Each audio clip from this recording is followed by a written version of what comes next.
Didn't do it Wednesday when there wasn't no audio, but they want to do it today. Ain't everything connected to it. You said what? Ain't nothing connected to it. That phone connected to it. You got your phone. My phone ain't connected to that? Yeah, your phone is connected to the Wi-Fi. See, Oh, this one is. That's over. Shoot, it was like that on this one. But nevertheless, this is what I'm saying, right? In 2 Corinthians 11, I want to say about verse 12. Let me just call the verse properly. Like I said, I'm not going to read. I'm just going to tell you what it says. And you can go read it on your own. In 2 Corinthians 11, and about 13 actually, starting that. It tells you not to be amazed, but that Hashatan transforms itself into a Malachim of light. See, I'm going to tell you something, man. Satan will come at you, and he'll come at you as if he's righteous, and he's with the word, and he upright, but the whole time he's putting on for your destruction. And there's always subtle signs which you could tell of him and his children that that's him. Because I'm telling you one thing for certain, two things for sure. I told you about it before. Hashatan plays to the flesh, and he plays to the things that you want. Yahuwah plays to the ruach and the things that you need. You know what I'm saying? The things that you need are going to be for your profit. That's you got to have a discernment to discern between the two, to know when it's Hashatan and when it's Yahuwah.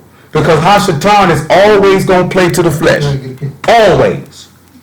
Y'all got to remember, it says in James chapter 2, it says the devils believe, but there's the one Alahym, and they tremble. So you can't get caught up on, I be seeing the meme all the time.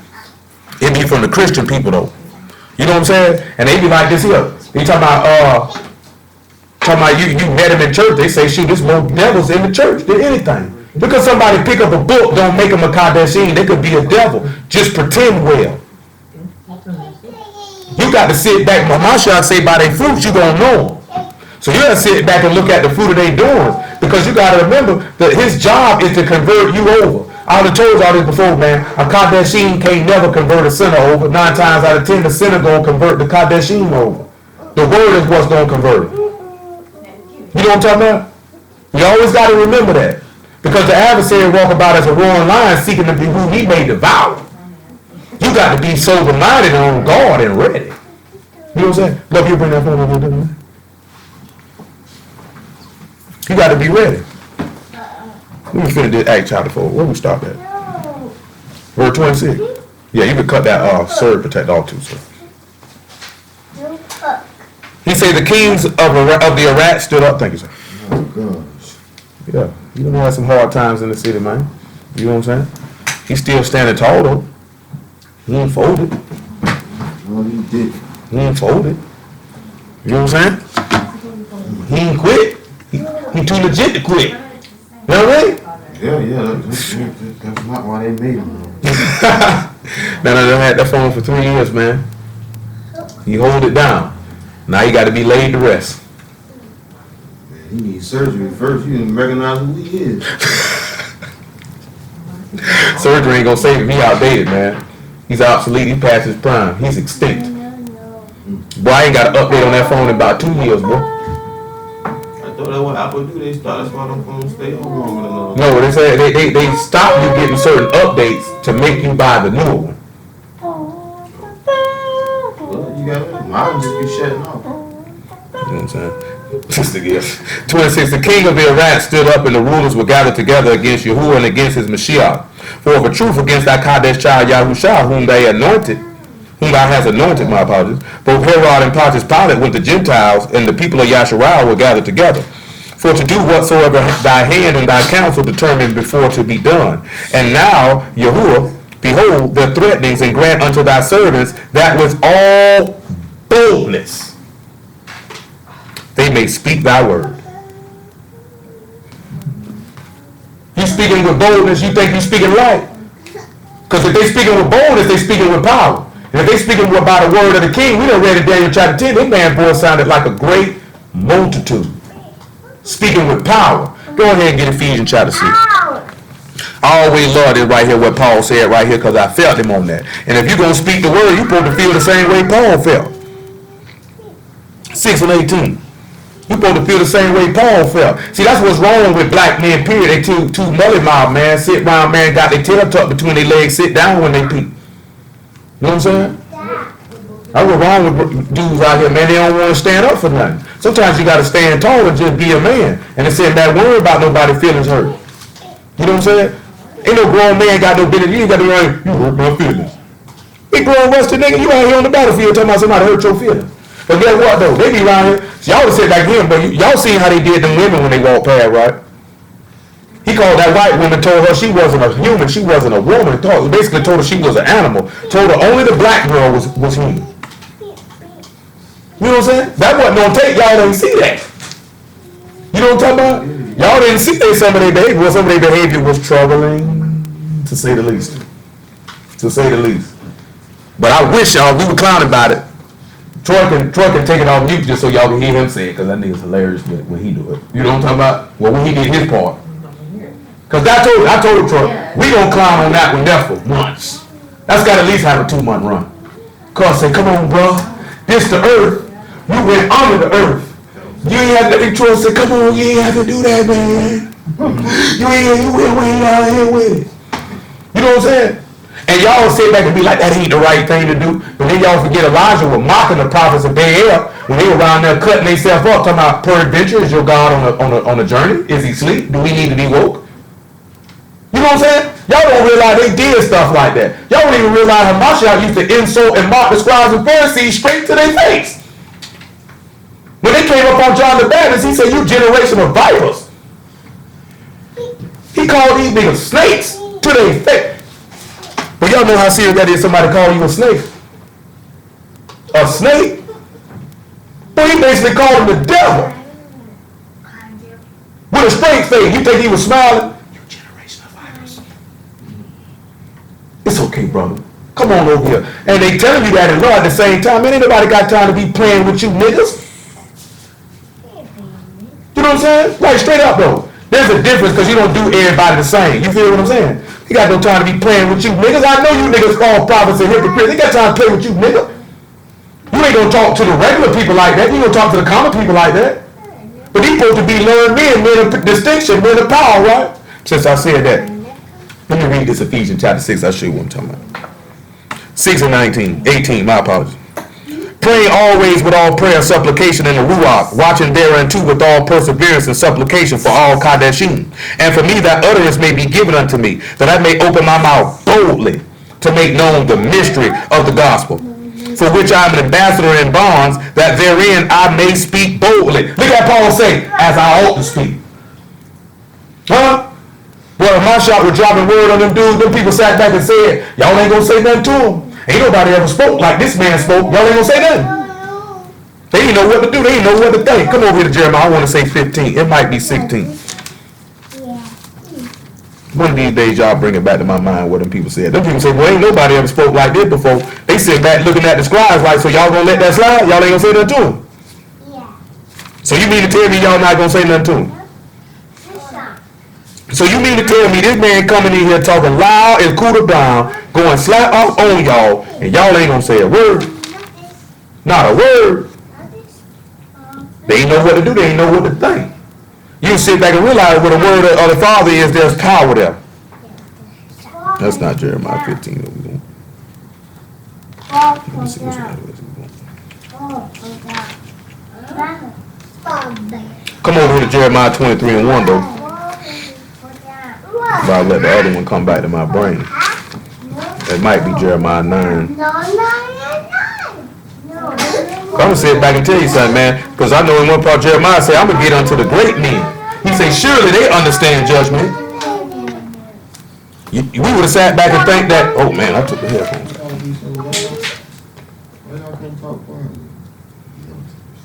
They don't think they understand that concept yet. Jeremiah 23 and 1.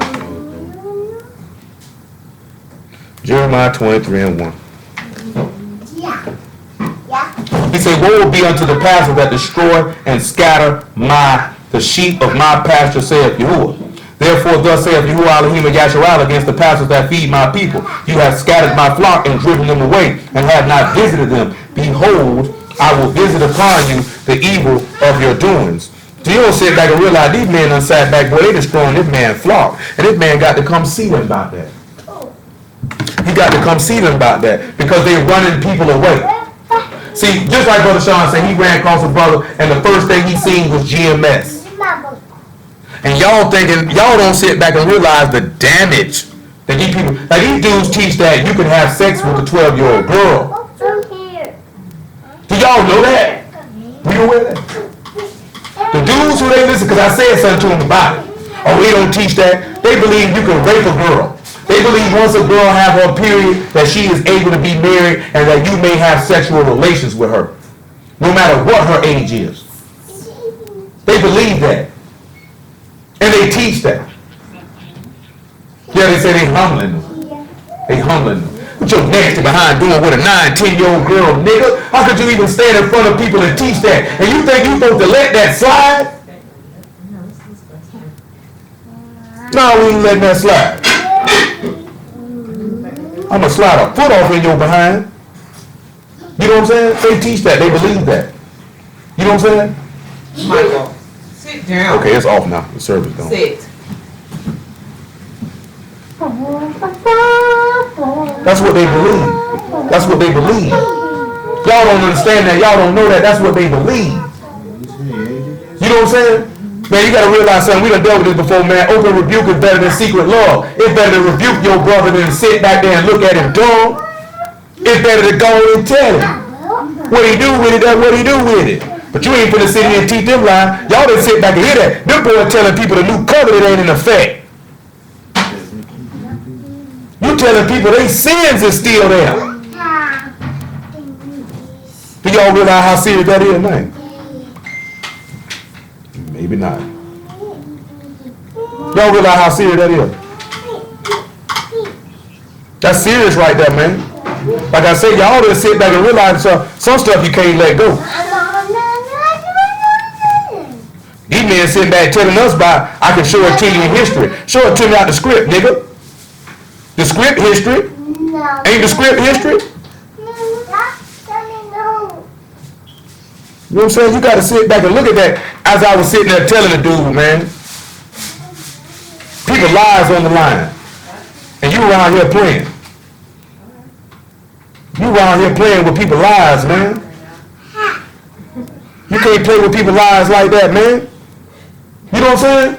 But it was serious, man. Go get y'all 1 Corinthians 4:20 real fast. Make it 16.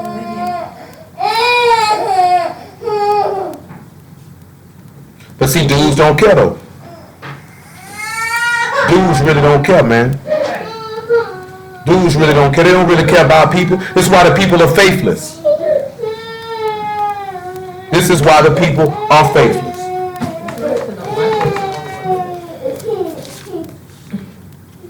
First Corinthians 4:20. And I ain't just, or 4:17. And I ain't just saying this here about this here because what I want you to understand and get to is to have a heart of faith, a heart of power in you. You know what I'm saying? Not just power, because we ain't just talking about having the word in you to talk about, to preach no doctrine. We're talking about power to stand through tribulation, through suffering, to stand against sin. You know what I'm saying? You need the word in you to have that power. Remember, if you're going to become a seed of Yahshua, that means power to rule as Alahym. That means you need the Ruach in you, need the word in you. I challenge all of y'all, man, 1 chapter a day, minimum. Just eat the roll. When you eat the roll, you'll become one with the roll. It'll begin to direct your path and direct your ways, and you'll be quickened by it. You'll be made alive. You'll be able to discern between that which is good and that which is evil. Excuse me. For this cause have I sent unto you Timotheus, who is my beloved son, faithful in the master, who shall bring you into remembrance of my ways, which be in Mashiach. I don't know what word that is because it is gone. Everywhere in every synagogue. Now some of you are puffed up, as though I would not come to you. But I will come to you shortly if the master will, and will know, and the speech of them which are puffed up. Not the speech of them which are puffed up, but the power. For the kingdom of Alahym is not in word, but in power. You know what I'm saying? See, it was something. First John 3 and 4. Make it 3 and 1. It was something that we were talking to them dudes about. And they couldn't believe that it's possible for a man to restrict his flesh, to crucify his flesh, to refrain from restrict. Well, that takes power. That takes the power that comes from a faith in the living Alahym. Because Alahym itself ain't going to stop you from sinning. You got to have the desire inwardly to want to do it. You know what I'm saying? But that power and that activation is going to come through the faith. And get your Bereshit 15:3, man. We got to go and look at it. Genesis 15:3 too. We done talked with this before, man. To become a friend of Alahym, you got to believe. This is one of the things we're going to look at. And get you Matthew 23 and 23. We're just going to go ahead and get to the root. I know I told y'all the whole Job 29 and Isaiah 3. It's not necessarily we're going to touch it. We just got it on deck to finish what we were talking about. If we finish what we were talking about, we do. If we don't, guess what? We don't. If it be the master's will. Behold, what manner of love the Father hath bestowed upon us, that we should be called the sons of Alahym. Therefore the world know us not, because it knew him not. Beloved, now we are the sons of Alahym, and it doth not yet appear what we shall be. But we know that, when he shall appear, we shall be like him, and we shall see him as he is. And every man that hath this hope in him purify himself, even as he is pure. So you see what this is? Now we know what hope is, right? Who knows what hope is? Or do we got to read it to make sure? It's the substance of things hoped for, that Things not seen, right? The evidence is, so you sit back and look, you can't see that. But he said you make yourself clean every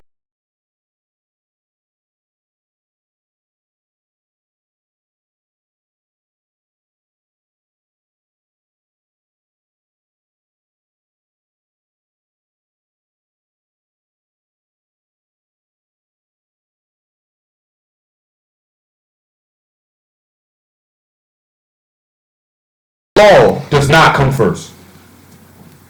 Faith come first. You know what I'm saying? The belief in the living Alahym. What did he tell you?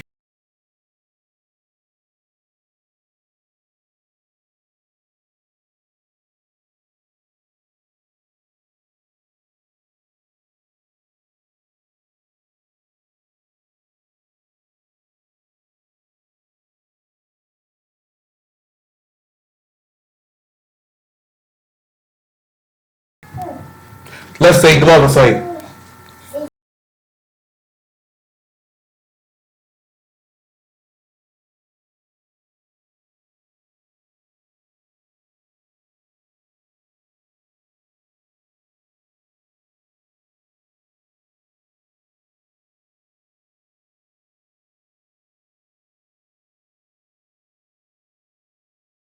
it's my hope that he will be there at 7:15. Therefore, I will be there at 7:15 to do that. Because Alahym is not a man that he shall.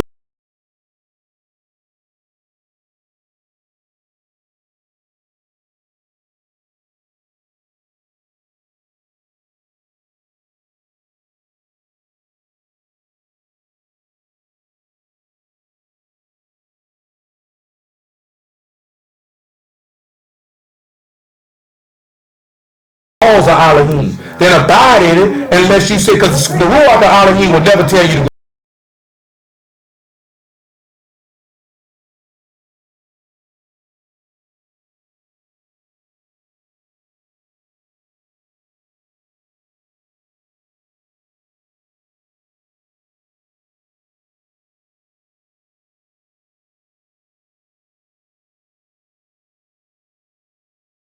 ain't nothing gonna come to your head and say, steal that cake. Have sex with that woman. Go on to hit that weed, boy.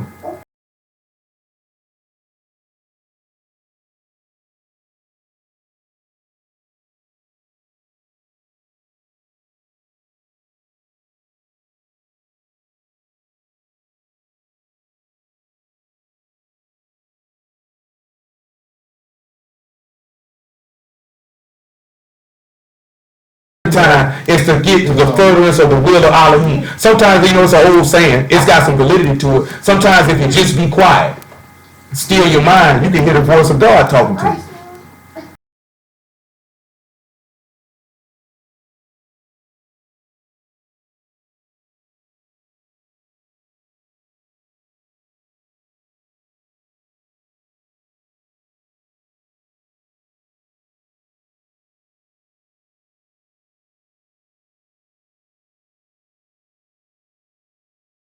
Without it, it will get you killed. That is the greatest sin that any man could commit, and we're going to look in the law, and you're going to see that. That's the greatest sin that any man could commit. Lack of faith will get you cut off. That man say the fearful and the unbelieving. These are the first two going in the lake. Doesn't matter about no whoremonger. Because obviously if you believe, you ain't going to be no whoremonger. You ain't going to be no fornicator. You ain't going to be no liar. You ain't going to be no thief. You're not going to be an idolater. You're not going to be a sorcerer. You're not going to do any of those things. See, faith causes you to, the lack of faith will cause you to drift from the word. The lack of faith will cause you to doubt the word. The only person that plants these seeds are the adversary. He said, you have done, I'm going to tell you something, man. I know this here for a fight. He said, you did run well. He said, who did hinder you that you should not obey the truth? This persuasion does not come of him that called you. When things start coming up that cause you to go against the word when you were doing good, that's the devil. You got to know that. You know what I'm saying? You sit back and look at it, man. All the stuff that we done had to experience and deal with as a collective from the end of October to the very moment, it was to try your faith, to see whose faith needed to be strengthened and who were firm. And some needed their faith to be strengthened. You know what I'm saying? Because sometimes certain situations come about because he got to see how, I mean, this thing ain't going to be smooth sailing because he got to separate the wheat from the tares and the sheep from the goats. But sometimes you can sit back and think, well, am I a goat? Don't mean you a goat because you might have got a little nervous. Well, you know when y'all don't want nothing to do with you. You're going to be done. It's not even going to be it's not even going to be nothing in your mind to where you even want to think about the word, the way you even want to follow the word. That the word is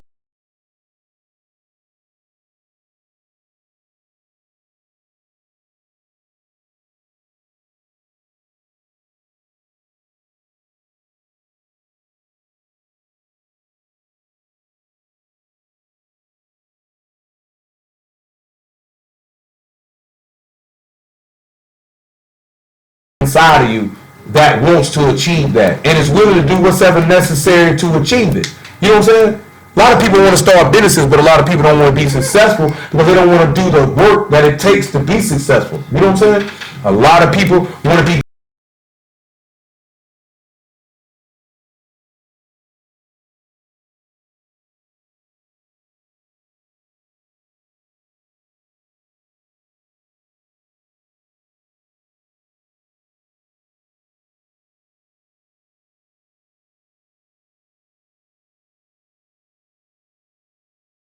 Demaryius Thomas is one of the top 5 wide receivers in the game, and he's paid as much. You may not think that way. You better say Julio Jones. I mean, Demaryius Thomas is just as good. They just don't throw the ball to him as much. Yeah, Julio Jones better. You know what I'm saying? He been dropping it because of the movement guy.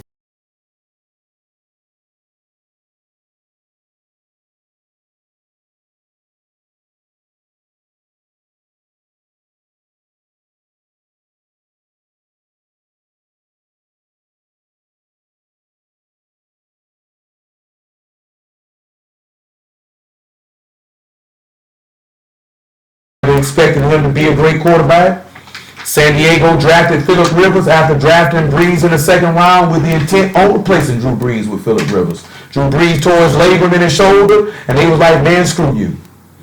But you know what I'm saying? He goes to New Orleans, and he ends up being a Hall of Fame Super Bowl championship quarterback. But what you don't see is all the hard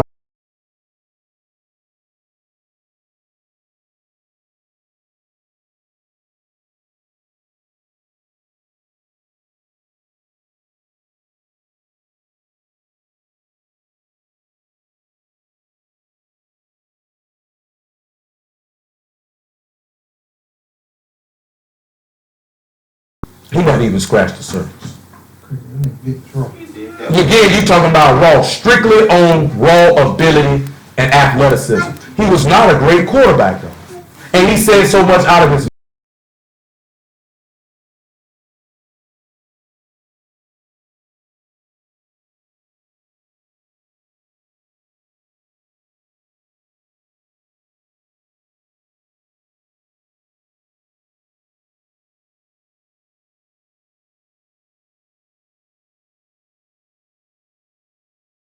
did what Cam Newton was doing, but 100 times better. because he's a better athlete. But he wasn't willing to do the things to be great. He was willing to coast on talent. Talent is only going to get you so far.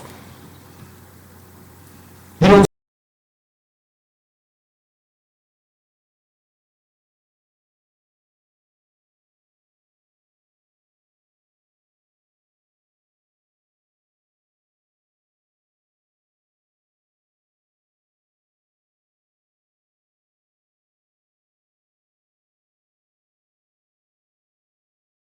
Tom Brady at the combine, real skinny. Skinnier than both of y'all.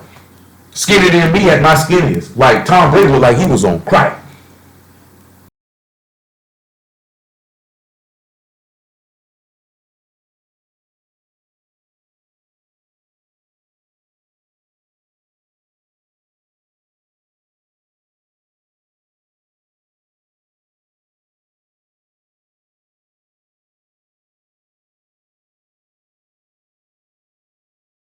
Baseball player, they get in the league, they play for a little while, and they drift off and they fall off away because they weren't willing to do what was necessary.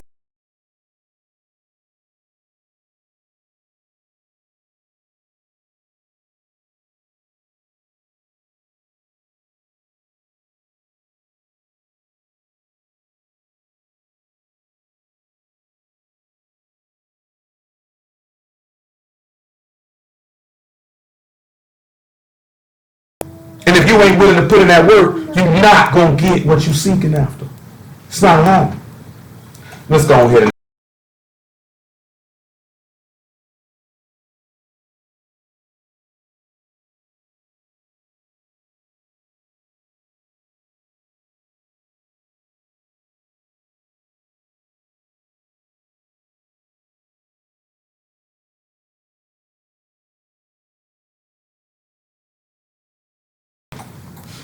woe unto you, scribes and Pharisees, hypocrites, for you paid the tithe of mint, anise, and cumin.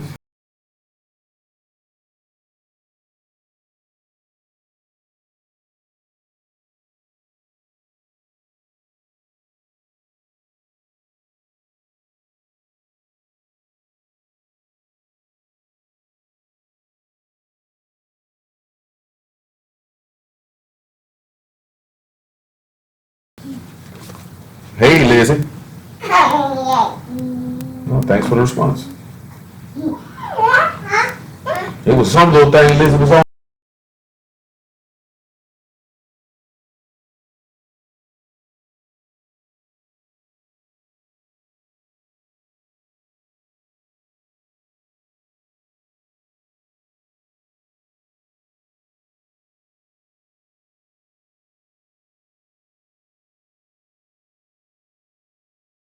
And behold, the word of Yahweh came unto him, saying, This shall not be thine heir, but he that shall come forth out of thy own bowels shall be thine heir. And he brought him forth abroad and said, Look now toward Alahym.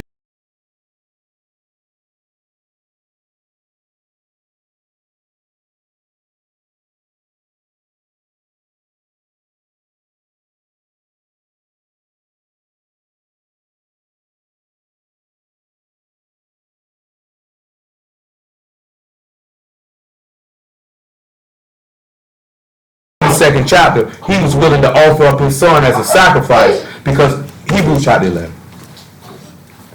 Hebrews chapter 11.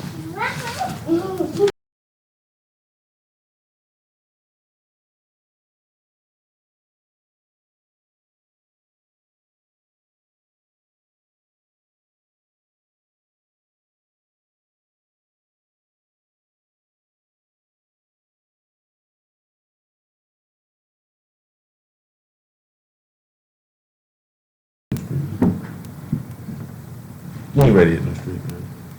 You ready to hit the street, man? My dog Come cheese. to myself. Darren, if you say you're ready, I'll tell y'all.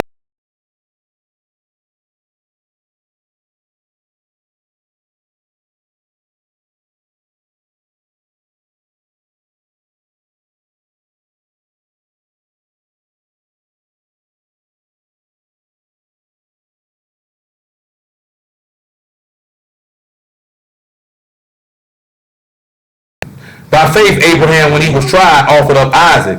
And he that received the promises offered up his only begotten son.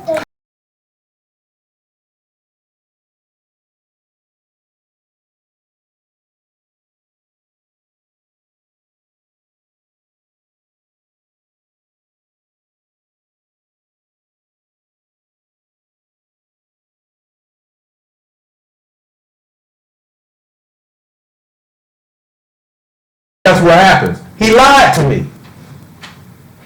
Let's turn around and let's look at Jacob in the 28th chapter of Genesis. Let's look at Jacob. 28 and 14.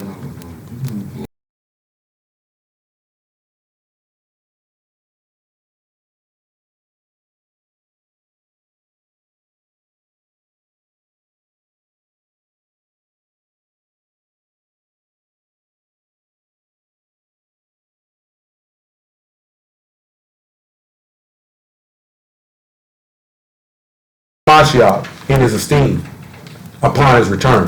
You know what I'm saying? Or basically upon his resurrection.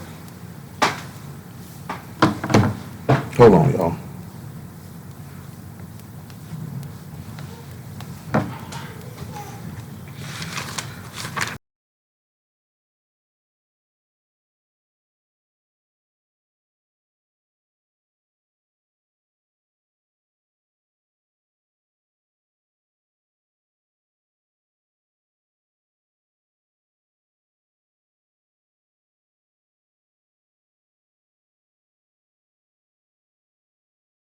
Stay out of jail.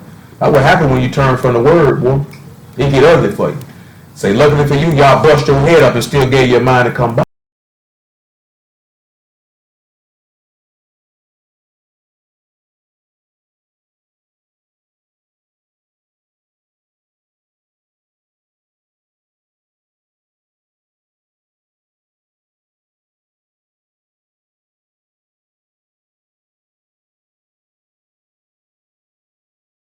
Your knowledge is keeping that man word in your heart. Keeping that man word in your heart ought to keep you from sinning. Because Alahym 1:19, I think about verse 10 or 11, the man say, I hid thy word in my heart that I might not sin against thee. Retain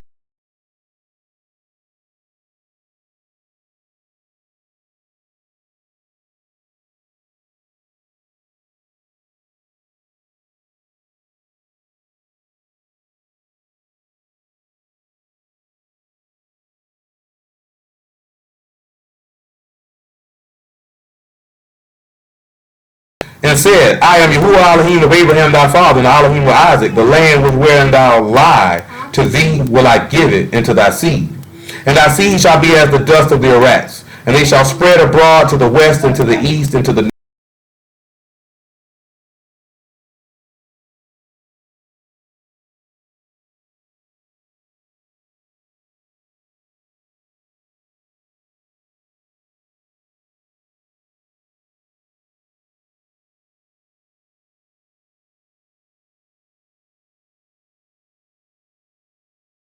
unto him that's able to keep thee from falling, because this man is going to keep you in everywhere that you go, long as you believe and stay faithful and obedient. Sometimes even when you get off the path, he killed Captain.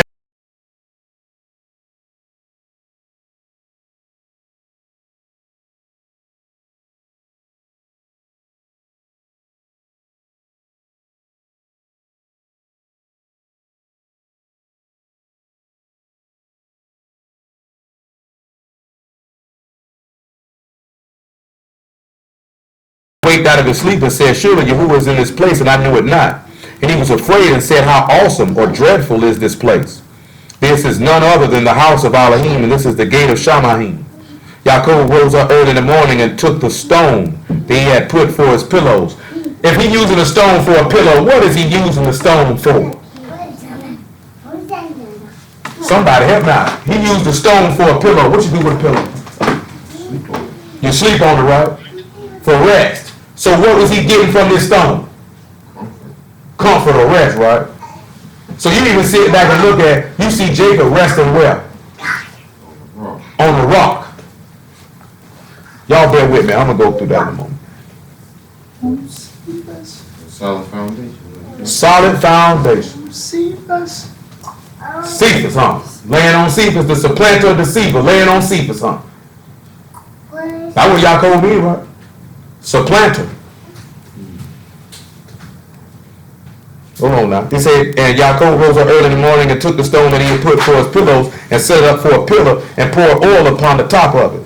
And he called the name of the place Bethel, or Bethel, and the name of the city was called Luz at the first. And Jacob vowed a vow, saying, if Alahym will be with me and will keep me in this way that I go, and will give me bread to eat and raiment to put on, so that I come again to my father's house in Shalom. Then shall Yahuwah be my Alahym, and this stone which I have set for a pillar shall be Alahym's house. And all that he shall give me, I will surely give the tenth unto thee. So now he's sitting here saying that he's seeing these things which y'all showed him, and he's making a vow that if y'all stay with me, I'm going to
in there a little, that they might go, fall backward, be broken, and snared.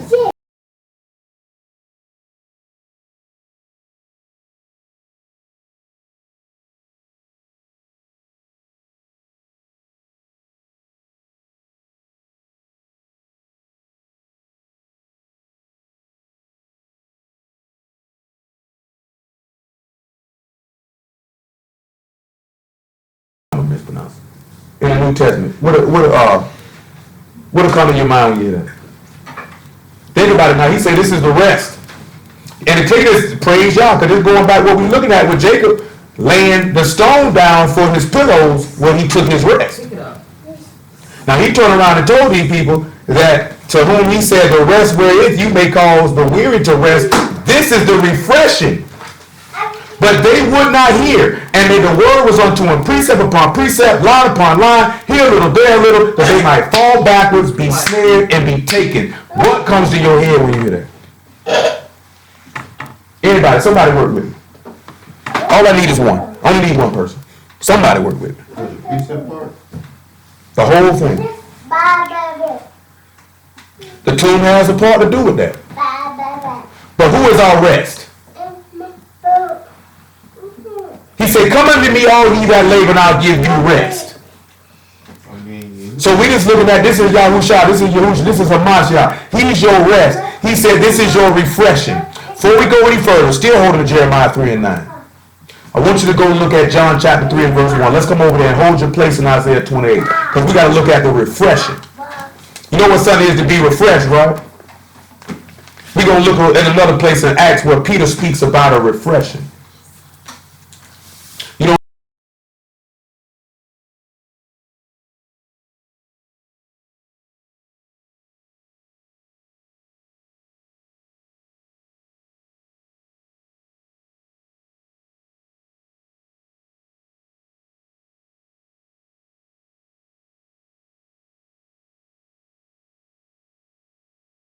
Yahushua by night and came and said unto him, Rabbi, we know that thou art a teacher come from Alahym, for no man can do these miracles that thou do except Alahym be with him.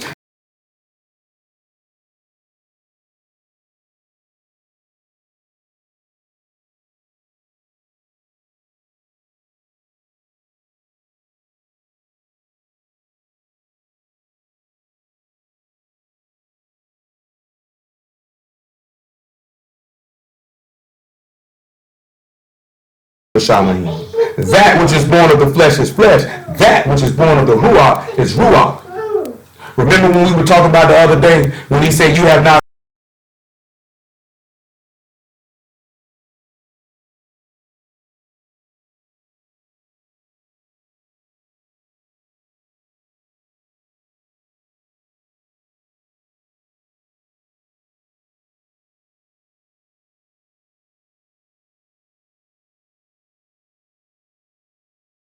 if don't nobody know, we're gonna have to read it. So I'm trying to see who knows, because you need to know this. What did he say in the law in Exodus 31 about the Shabbat and refreshing? Don't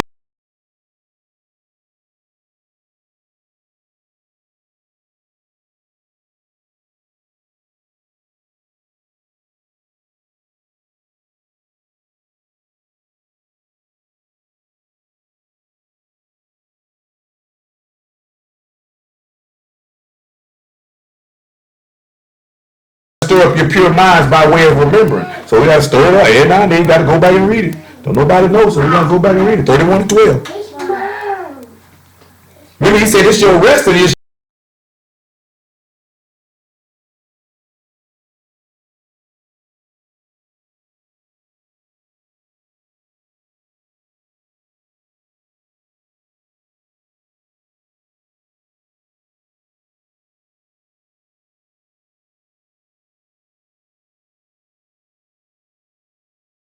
ye shall keep my Shabbat, therefore it is Kadesh unto you. Everyone that defileth shall surely be put to death. For whosoever do any work therein, that soul shall be cut off.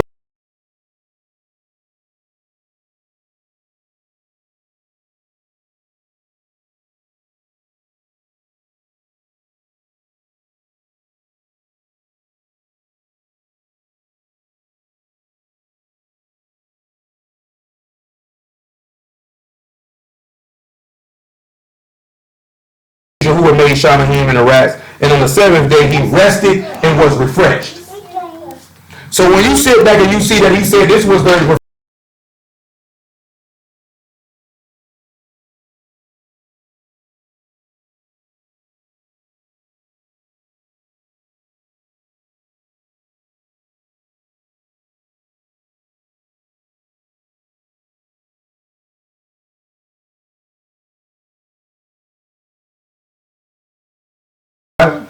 immersion, right? Walking in newness of life, right? You get out the water, you are refreshed, you are a new creature.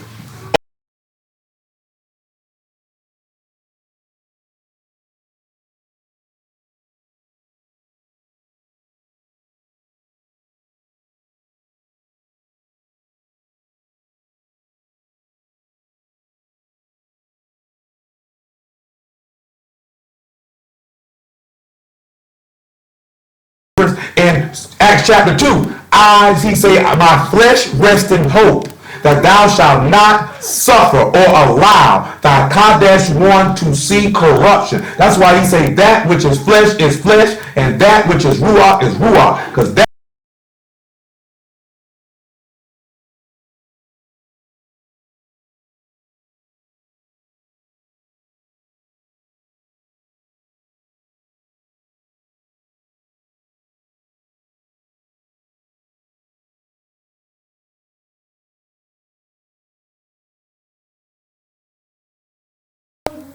now see, these people didn't go to John 18:1. These people didn't trust in their Alahym. This is why they fell backward and were taken.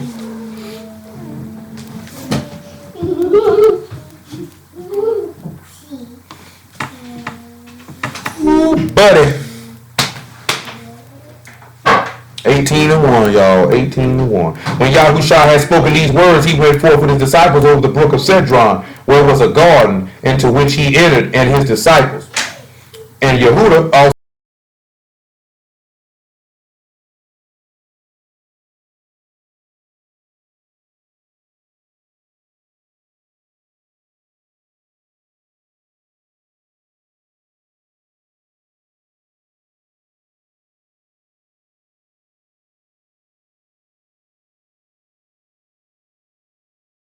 Yahushua saith unto them, I am he. Yehuda also, which betrayed him, stood with him. And as soon as he said unto them, I am he, they went backwards and fell to the ground. They went backwards and fell to the ground. Why did these men go backwards and fall to the ground? Does anybody got any idea why these men fell backwards and fell to the ground?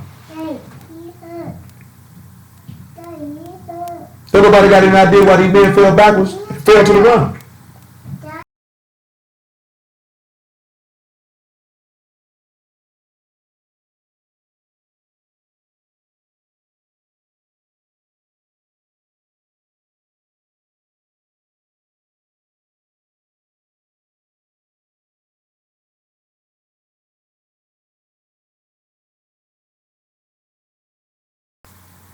Why did these men fall backward and fall to the ground? No, they fell back. What we just read in Isaiah 28? Oh, you say why they fell back? Why did they fall backwards and fall to the ground?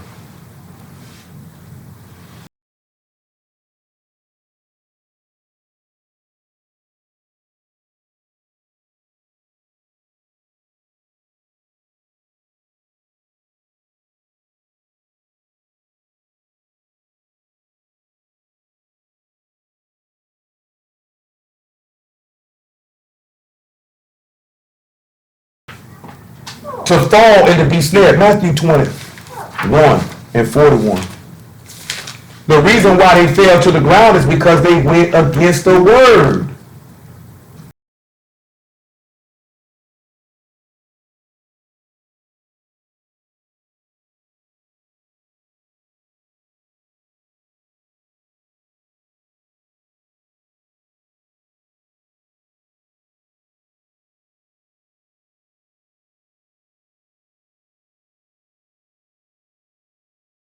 This was your rest, right? He said that he that is weary, that they could be your refreshing, that you could be made new. He said the word was on you, precept upon precept, line upon line, here a little, there a little, but you were broken and failed.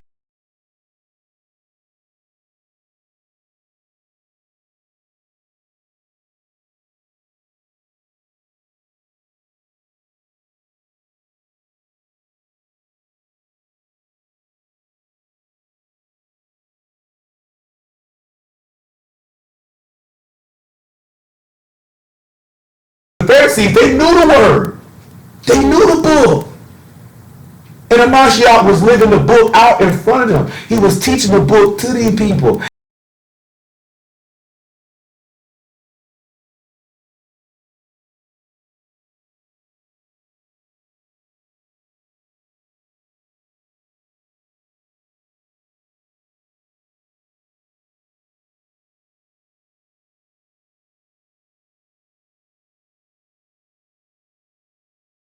Going about verse 5 to go along with it, Matthew 21 and 41. Still holding Jeremiah 3 and 9. Yahushua saith unto them, did you never read in the scriptures the stone which the builders rejected? Rejected? Because if it was stone, if it was line upon line, precept upon precept, and they didn't hear, they rejected the faith. It's the same has become the head of the corner. This is Yahuwah's doing, and it is marvelous in our eyes. Therefore I say unto you, the kingdom of Shamahin shall be taken from you and given to a nation bringing forth the fruits thereof. And whosoever shall fall on this stone shall be broken, and whomsoever it shall fall, it will grind him to powder.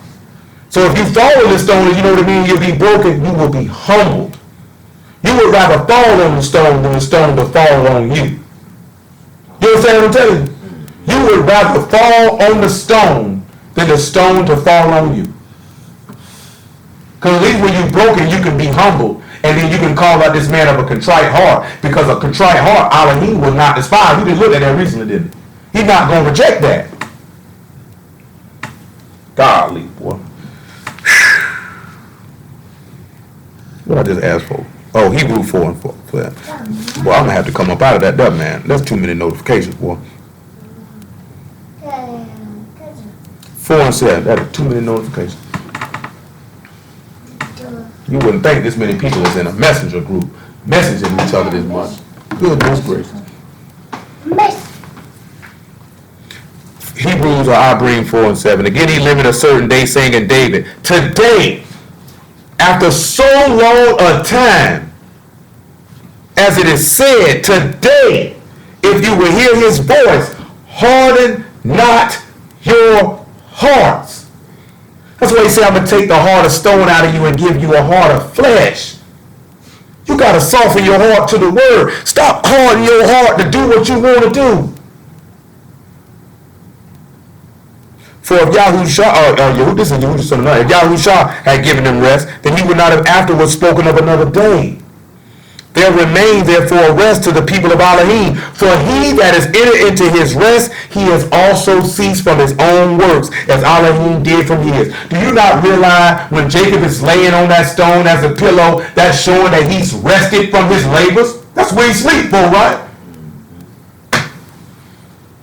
And he sat back and he made a vow, if you keep me in his way and give me bread to eat, give me the man's flesh, and water to drink, give me your ruach. When we turn around and look at that, give me water to drink, give me the blood. You know what I'm talking about? Give me the wine. And raiment to put on, give me the white garments, the righteousness of the saints, which is defined, linen, clean and white. Give me the ruach hakodesh. He said, boy, I'll give you a tenth of everything I got. He said, I'll keep your way everywhere I go. Just give me these three things. The word, the blood, and the ruach. And what are the three things that bear witness in the earth? The ruach, the blood, and the water. This is what the man asked for. That's a heart of faith. Get to 1 John 5 and 7 since I said it, man. Praise y'all for the word, man. Let me get to Jeremiah 3 and 9 in a minute. 5 and 6. 5 and 5. That's what the man asked for. This is where your faith coming at. We still holding Isaiah 28. Listen what the man say to you. Who is he that overcome the world? This is 1 John 5 and 5. Who is he that overcome the world? But he that believed that Yahushua is the son of Alahym.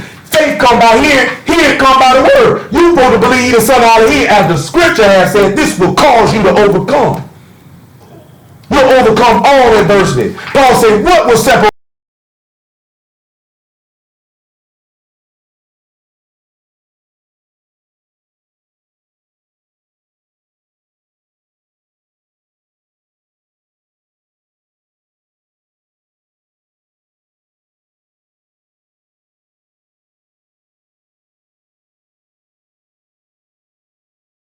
everywhere? Everywhere. And they gonna look righteous when you see them. But inside they full of dead.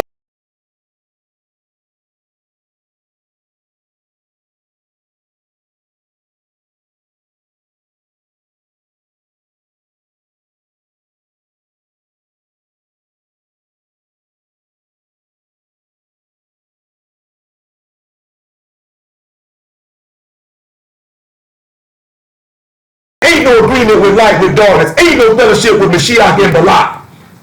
The temple of Alahym in agreement.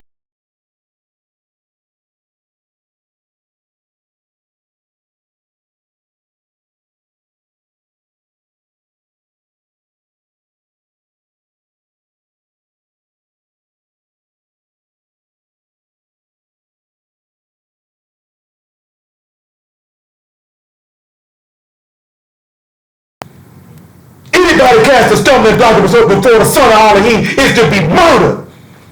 And not by us. That's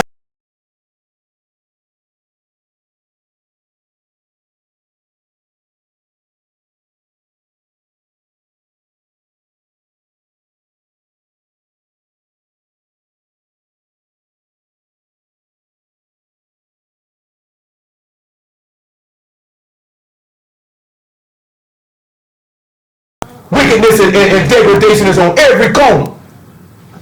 The children of Balaam on every corner. The sons of Alahym are few compared to the children of the devil. He said he sold the wheat amongst the tares. He said the enemy who sold it.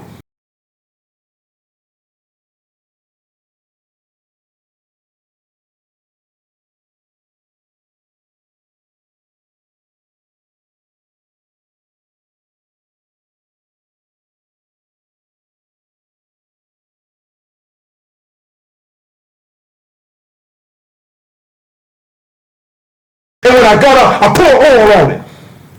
So he could turn around and pour oil on me.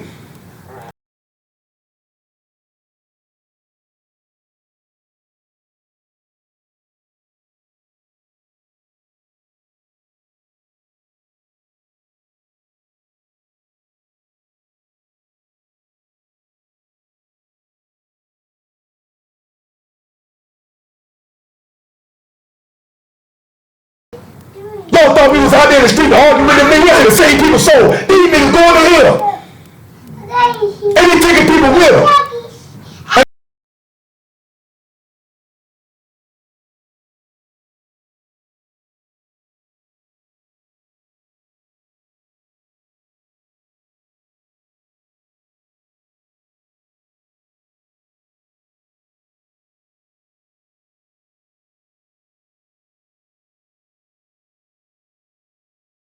care. Nobody don't care about people though. Nigga, we actually care about the men we were talking to. Nigga, this one, I wasn't no flex session.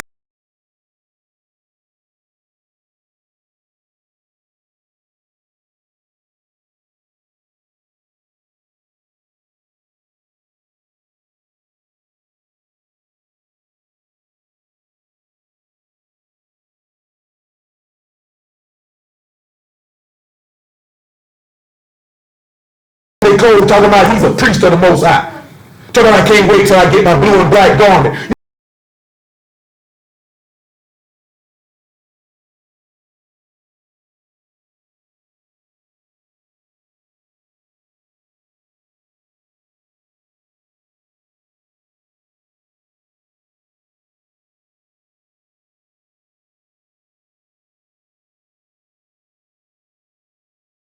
Don't tell me I'm wrong. Just let me walk around and figure it out.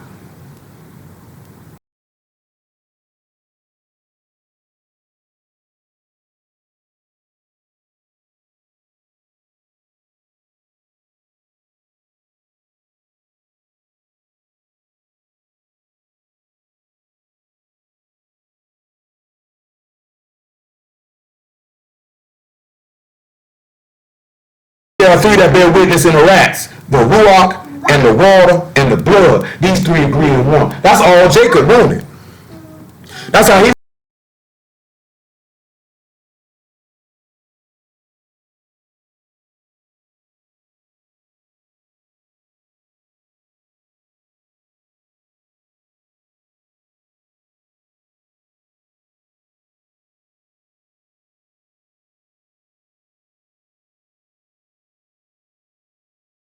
didn't know what you were doing. You know what I'm saying? Y'all can swing over here to Jeremiah 3 and 9 now. He said, I hope you didn't know what you were doing. Because they were snared and taken. The reason why I'm mentioning that is because that's Yeshayahu, Isaiah chapter 8 and about verse 13, about verse 4, well actually about verse 14. He said he would be a snare and a trap to all the inhabitants of Jerusalem. See, a Mashiach was the trap. See, when he was standing in front of them people preaching the word and living out the word and fulfilling the book, it was taking them when they rejected it. As a matter of fact, before we read Jeremiah 3 and 9, give me John chapter 12 about verse 33. Maybe 35. Y'all bear with me, man. Y'all know how I get sometimes. Y'all don't try to kill me later.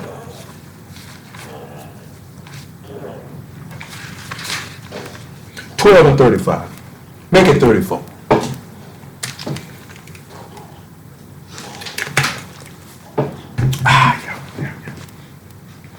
The people answered him, we have heard out of the Torah that Mashiach abide forever. How say thou, the Son of Man must be lifted up?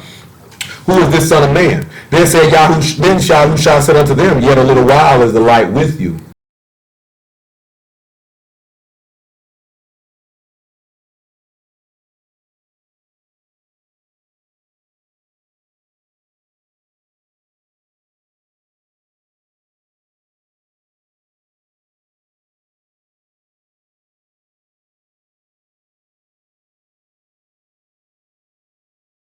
Of the Kadeshim in life. By his dear son, he translated us from darkness into his kingdom. You have been refreshed. You've been refreshed. You understand what I'm telling you? You've been refreshed. Walk in that light. Because once darkness come upon you, you're going to not know where you're going. You know I got to do this, right? Because I was talking to Deidre and Troy and about this the other day. I'm going to have to do it before we leave here. I'm going to hit this Revelation chapter 1 after I finish this John chapter 12 because I said I wanted to hit that because I didn't go straight to that when we hit that Daniel 10. So y'all can see that and you can know that because I want you to know what this stuff is. I will also reiterate again. I know everybody got busy schedules. Y'all willing, my schedule's going to get even busier. But y'all's my witness, man. Because sometimes I be in the gym and I still be talking to y'all and I be lifting and all. And sometimes y'all might know it and sometimes you don't. You know what I'm saying? Because shoot, I know Will knew it because I was squatting 300 pounds talking to him on the phone.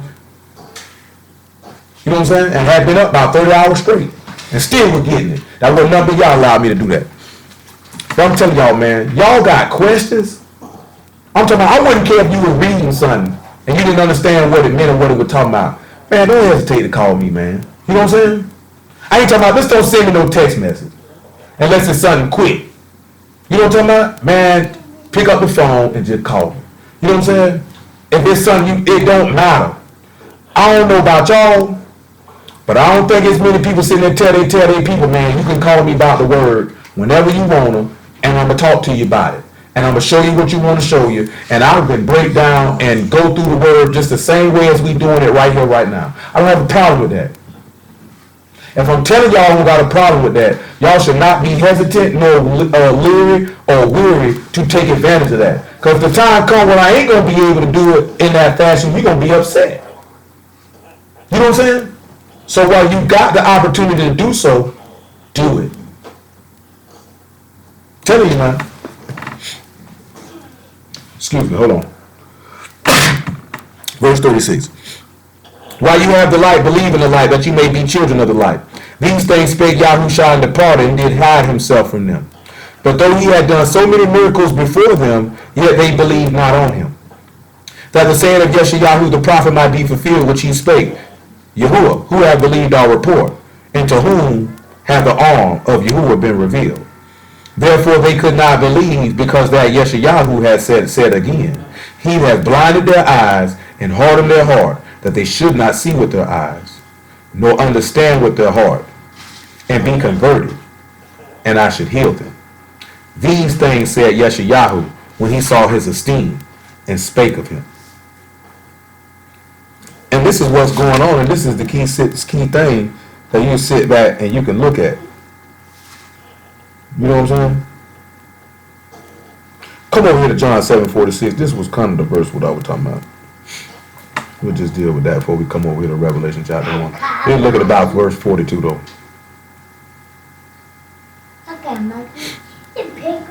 He said, have not the scripture said that Mashiach come of the seed of David and out of the town of Bethlehem where David was?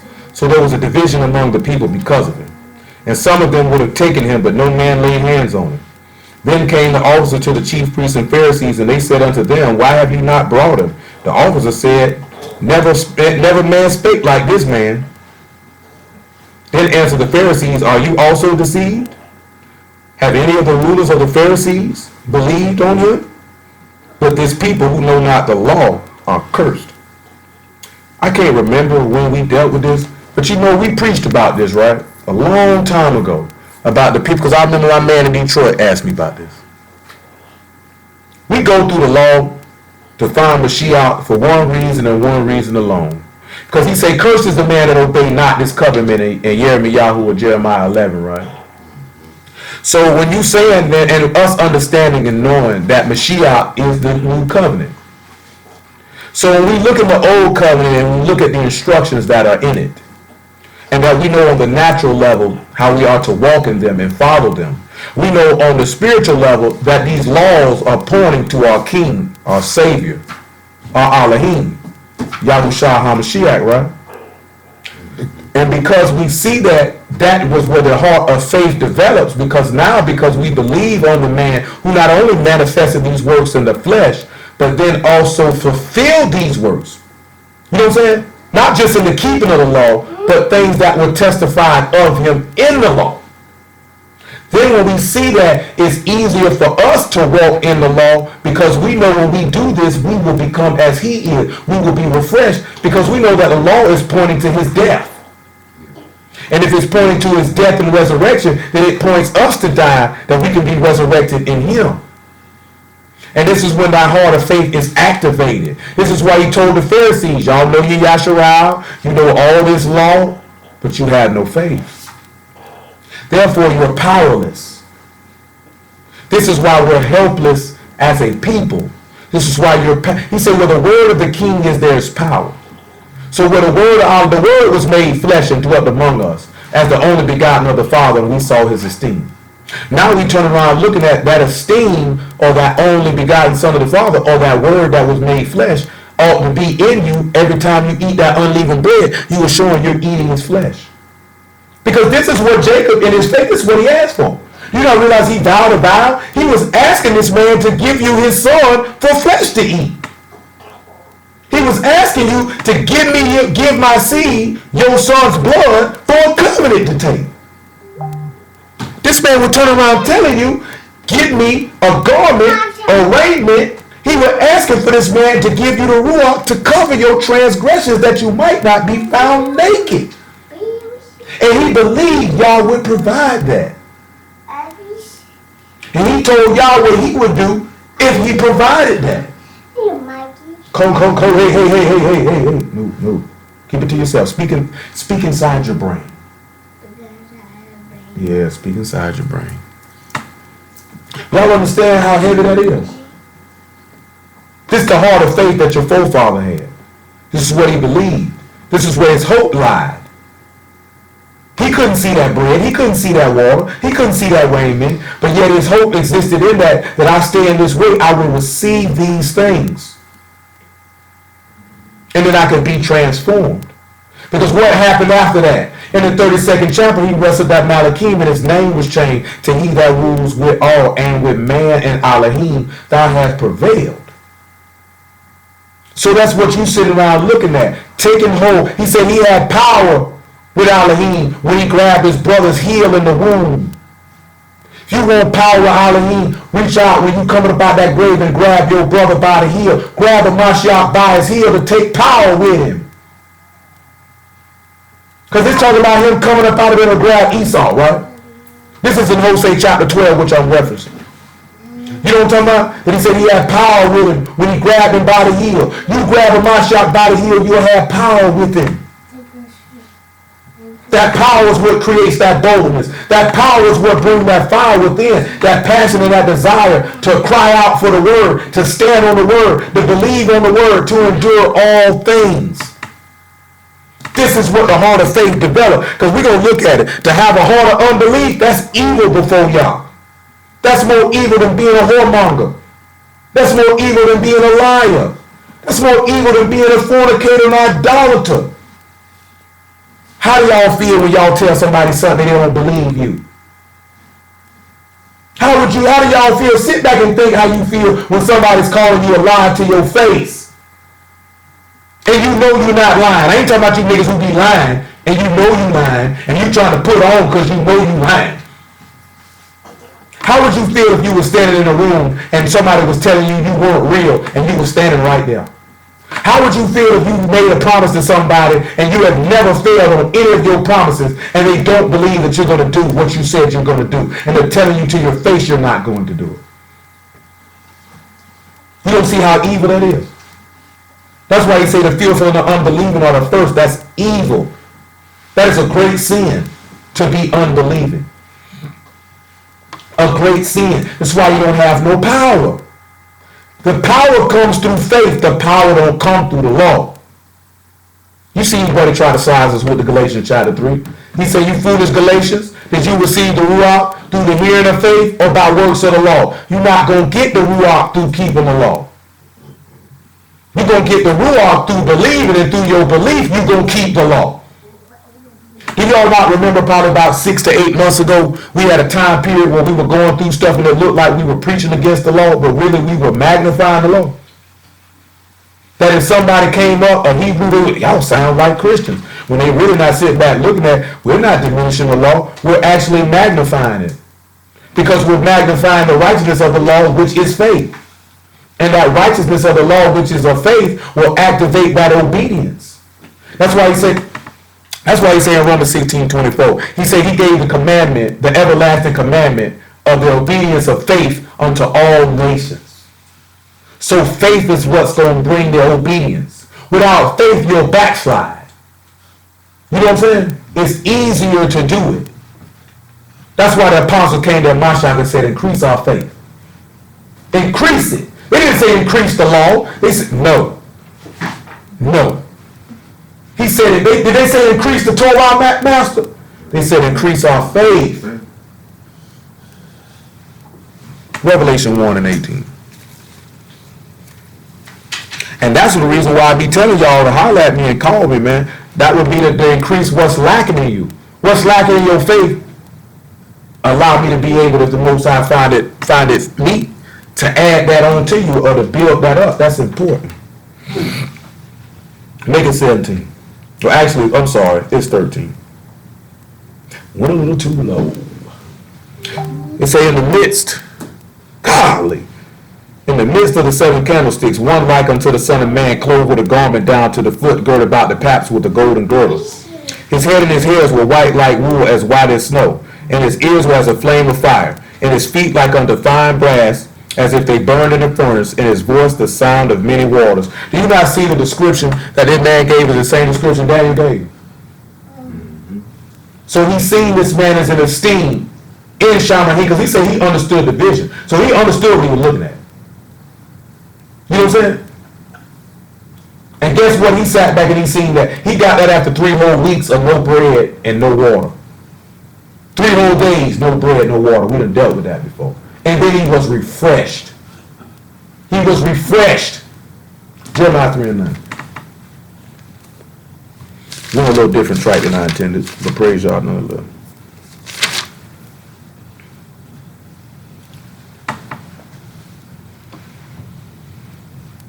Three and 9. And it came to pass through the lightness of her whoredom that she defiled the land and committed adultery with stones and with stocks.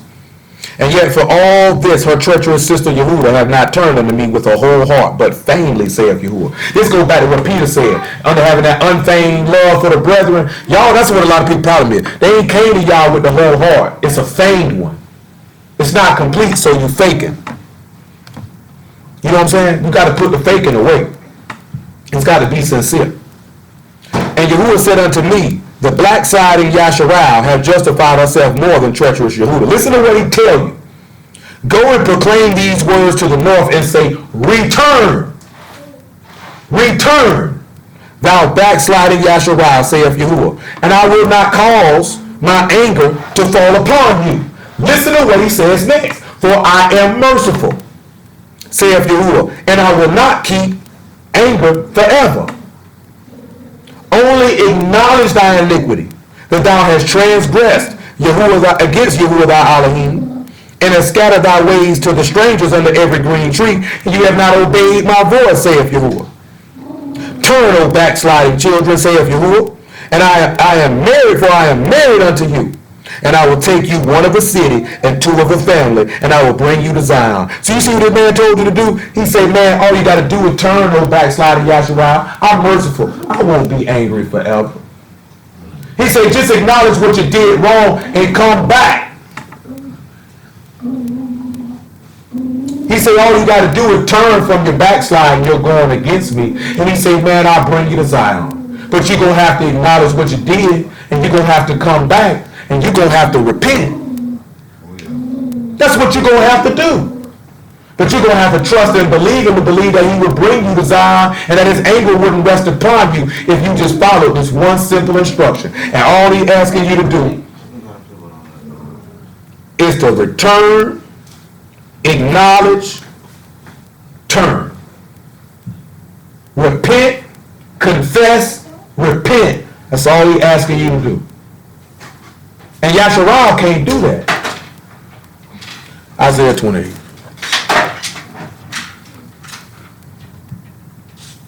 I'll read 14:13 again. Sit down somewhere. Put that up. Put that up. Put it up. No, Mike. Don't go around the corner with it. That's where you found it, so he's gonna put it back. Okay then. My apologies. My apologies there, sir. You're good. Thank you, sir. But the word of Yahuwah was this is Isaiah 28:13. But the word of Yahuwah was unto them precept upon precept, precept upon precept, line upon line, here a little, there a little, that they might go and fall backward and be broken, snared, and taken.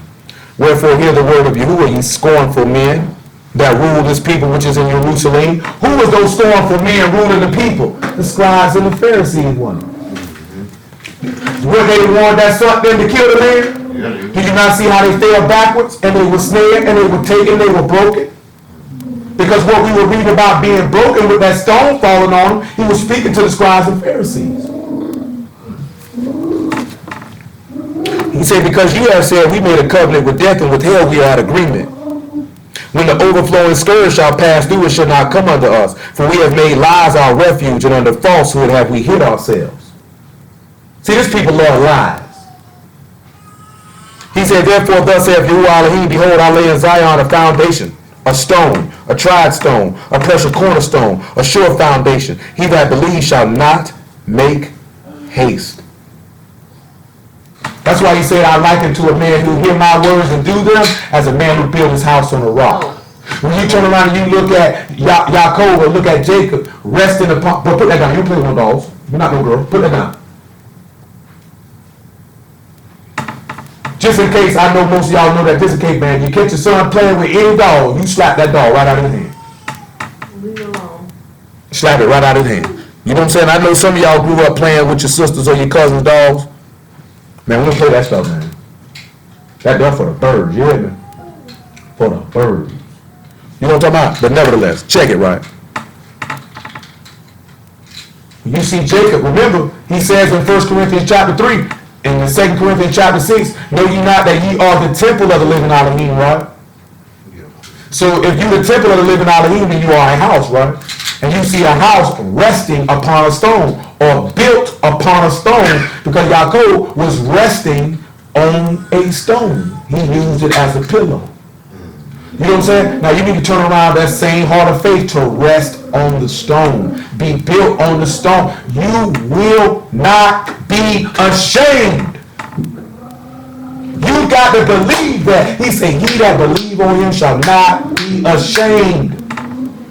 You believe on Mashiach to walk in him, and you in him, and he in you, you will not be ashamed. That means whatever you lose, whatever you sacrifice, whatever you sanctify yourself from, you will not be ashamed. You will get the reward. But you gotta stand firm. It's many darts that the wicked gonna throw at you. It's many temptations you gonna face. But you got to remember who you serve and the reward that you're going to get. The whole time of Mashiach was walking, all they could remember was the reward. He will not suffer me to see corruption. If I just resist, I will live forever and sit at the right hand till he make my enemies my footstool. That all things that he promised unto me, I shall receive. And that I shall live forever, and my days shall be lengthened. Which is what we were talking about in that Proverbs 20:2. I ain't forgot about it. And now you can see why the righteous are bold as a lion. Because of the faith, the confidence in Yahuwah. You can't be bold in Yahushua if you don't believe. If you don't have no confidence in that. That's why you don't see them do, that's why, and you know I had posted about that. Like, I find that funny, that when I go to preaching and talking about the word, people say I'm emotional. They say I'm angry. Nigga, I'm not angry, nigga. You know Troy what we're telling me? He's like, bro, nothing, man, that's bro. Like, he passionate about what he talking about. He's serious about what he talking about. Y'all know I done been in front of y'all preaching like that. I wasn't mad or upset about nothing. I just mean what I say. Like Scarface put it one time. He said, when I sing this stuff, man, I sing it like I mean it. And when I scream it like I seen it. I have seen, he said, I believe, yet I have not seen it. I scream it like I was standing right there looking at it. Like I was watching him do it. Like I was there when he made the earth. Like I was there when he made Shamayim. Because I'm sitting there because I believe it because he said it. And this man said a Mashiach moonwalk on the moon. I'm going to believe that because he said it. We need no evidence. The evidence in the scripture, that's what he said. That's what happened. Y'all got to sit back and look at it. If that's what the man said, that's what it is. That's the heart of faith right there. You trust the man. I don't need no evidence. Did he really split the Red Sea? He said it, Nick. That's what he did then. I didn't need to see the video of the chariot wheels in the Red Sea. I didn't need to see the 5,000-mile land bridge. I didn't need to see the 12 stones with the pillars. I didn't need to see that rock split right down the middle with water erosion from them stones by. I didn't need to see that. I believed it because he said it. You understand what I'm telling you? That's what messed people up. I need to see. I need to see. You're going to see hellfire. You don't trust the man. Because you got to see it first. That ain't faith. You believe it, then you see it. Abraham didn't even see the promise. Abraham, Isaac, and Jacob lived in the land and never inherited that promise. Y'all remember that? We dealt with that. I'm strangers that sojourn with you. They They were in the land of the promise, but strangers when they were in it. And then you know, Mashiach came dwelling in the land of the promise, and he was a stranger in it. He said he made the world, they knew him not. Now you turn around looking at it just like the album, we strangers in a strange land. That's why David turned around and said, rid me from these people. Their right hand is a right hand of falsehood. So we have turned back, we can't have no Gentile mind. Come up from among them and be ye separate. Say, come up from among them that you be not partakers of a place. Come out among my people. Stop thinking like a European. You ain't no European, you're Hebrew. You love your brother, you forgive your brother, you don't bear no brother, you show mercy. You show righteous, upright judgment. You ain't around here digging no booty holes. You ain't around here having sex. You ain't around here committing adultery. And you ain't fellowshipping with no sinners and transgressors. You ain't smoking no weed, you ain't getting drunk, you ain't telling no lies. We ain't celebrating no Christmas, we ain't keeping no Easter. You know what I'm talking about? And we don't sit back and brag and boast about it. They see it by how we live. Let your light shine amongst the whole world that they might know that y'all's the living out of you. That's how you let them know. Gotta run your mouth. Nigga coming at you trying to get you to sin. Get your wicked, I rebuke you, Savior, in the name of Yeshua Mashiach. Get your wicked butt from around me, nigga. He said, resist the devil, he'll flee from you. Resist him, they'll go away. Straight up, I say, I'm praying, but my enemies won't go away. You ain't got to pray the enemy to go away. Resist them and stand on the word. They'll go away on their own. That's what snakes do. See, they hate the light. They flee from the light because they don't want their deeds to be reproved. Shoot, man. Woo! Y'all feel me on this here? Hebrews 3 and 14. I don't know if y'all feel me. It's almost 11 o'clock. Golly. I ain't even hit mercy. I'm going to hit mercy. I got to say, I ain't hit none of the stuff you want to hit. Thank y'all nonetheless. I hope y'all ain't mad at me. Y'all don't even know, I be having a set thing in my head, right? You know what I'm saying? The things I be wanting to look at. Yeah. Sometimes it go that direction. And sometimes it don't. Tonight it did. You know what I'm saying? But nevertheless, y'all willing. I hope it helps somebody out. I'm saying to tell you, man, y'all remember minutes inside, he said the hunt is on, and you would pray. The hunt is on, man. And Satan looking for prey. Don't be a dinner now. 3 and 12. Matter of fact, make it 9. Make it 7. 7. Wherefore, I bring Hebrews 3 and 7. Wherefore, as the Ruach HaKodesh said today, if you will hear his voice, harden not your hearts as in the provocation, in the day of temptation in the wilderness, when your fathers tempted me, proved me, and saw my works 40 years. Wherefore I was grieved with that generation and said, they do always err in their heart, and they have not known my ways. So I swear in my wrath, they shall not enter into my rest. Take heed, brethren, lest there be in any of you an evil heart of unbelief in departing from the living Alahym. But exhort one another daily, while it is called today, lest any of you be hardened through the deceitfulness of sin. For we are made partakers of Mashiach, if we hold the beginning of our confidence steadfast unto the end. I'm going to tell y'all something. I'm going to show you the deceitfulness of sin, right? You don't got to go read it. When we look at Bereshit chapter 3, right? Say that says Satan was more subtle. The snake was more subtle than any beast that y'all made, right? And it came and deceived Eve, right? But see, her heart was hardened through the deceitfulness of sin, because she was told, if you eat of this tree, you shall die, right? But when she partook of that fruit, she did not see the end result of the disobedience. Therefore, that's how sin deceived her. Because when she ate that apple, everything was still, well, not the apple, but ate the fruit of the words, my apologies. Everything was still the same. You know what I'm saying? It seemed like nothing had happened, but yet she had died. I heard the book say, she that liveth in pleasure is dead while she lived. See, Eve was dead, even though she was alive. See, that's what sin, when you got evil heart of unbelief come in, it makes your heart hard against obeying the word, which can make it easier for you to sin. So you end up dead, even though you live. You know what I'm saying? So you have to sit back and look at that, because that's what sin makes you think. Because see, Ecclesiastes 8:11 say, because the consequence of evil work is not executed speedily, it's in the hearts of men to do evil. Because that judgment don't come across your head quickly. You thinking, hey, I can do it again. I can do it again. And I can do it again. Come on over here to Galatians 5. I done referenced it 3 times. I'm going to read it again. I'm going to read it though. I'm going to read it though. Galatians 5 and 5. I just want y'all to feel me, man. Hear what I'm saying. Understand what I'm saying. Because we don't want to lose none. You understand what I'm saying? We don't want to lose none. We don't want to lose none. Not one, not one, not one.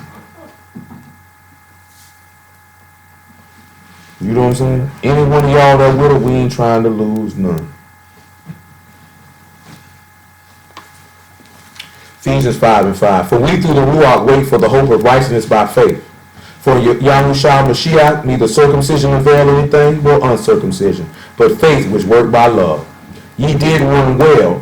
Who did hinder you, that you should not obey the truth? If you sitting back looking at you was doing good, and then certain things came up, and you need to sit back and look at who is it causing you that you might not obey the truth. Where did this come from? He said, this persuasion come not of him that called you. A little leaveneth the whole lump. If things are arising to cause you, to persuade you, to go against the word, that's not coming from Yahuwah. And if it's not coming from Yahuwah, then you know where that persuasion is coming from to stop you from running well.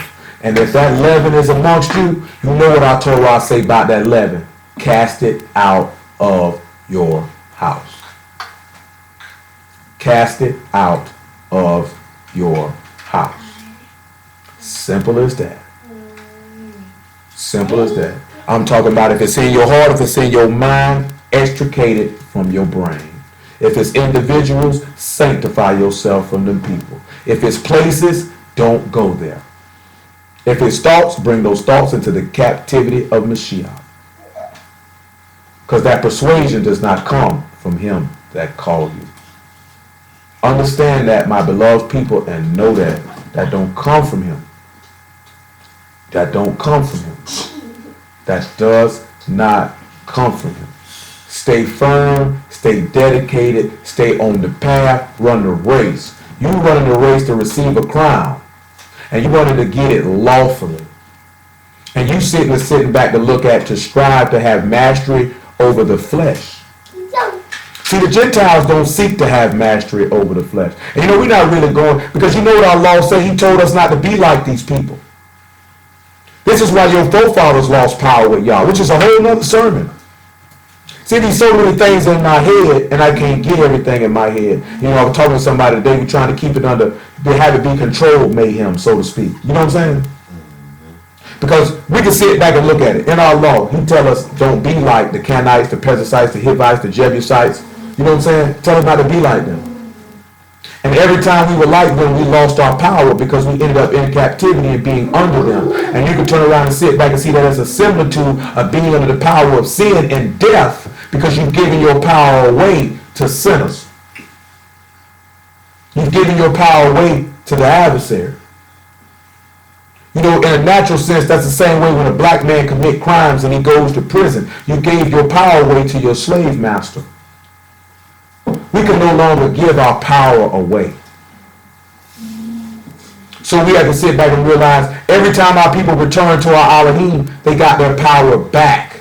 And he came and delivered them and set them back in the place where they were at the first. But the only reason why they came back is because their hearts were pricked and they turned to him who they believed. Deuteronomy 32 and 15. Sit down, my man.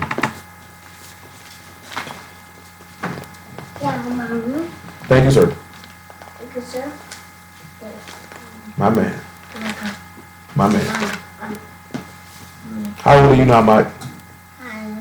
You know how old you are? 32 and 14. You know how old you are? Are you 3? You 3? Can you show me 3 fingers? right then. That's about as good as I'm gonna get. I'm gonna take that. Butter of kine, this is Deuteronomy of Dabrim 32 and 14. Butter of kine and milk of sheep and with fat of lambs and with the rams of bread of Bashan and goats with the fat of kidneys of wheat. Thou did drink the pure blood of the grape. What do y'all think that means, right? Butter of kine, milk of sheep with the fat of lambs, the rams of breed of Bashan, and goats with the fat of kidneys of wheat. And you drink the pure blood of the grape. Does anybody have an idea what that could be?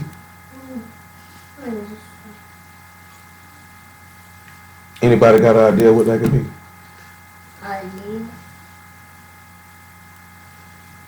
Anybody want to help me out? You know, the grape is the wine. The grape is the blood of Mashiach. That is correct, sir. I want y'all to think about the kidneys of wheat. Anybody got an idea about the kidneys of wheat? The kidneys of wheat. Anybody on the phone gonna help me out? Y'all ain't been helping me out lately, man. Y'all make me feel bad about myself. The kidneys of wheat. Anybody got an idea?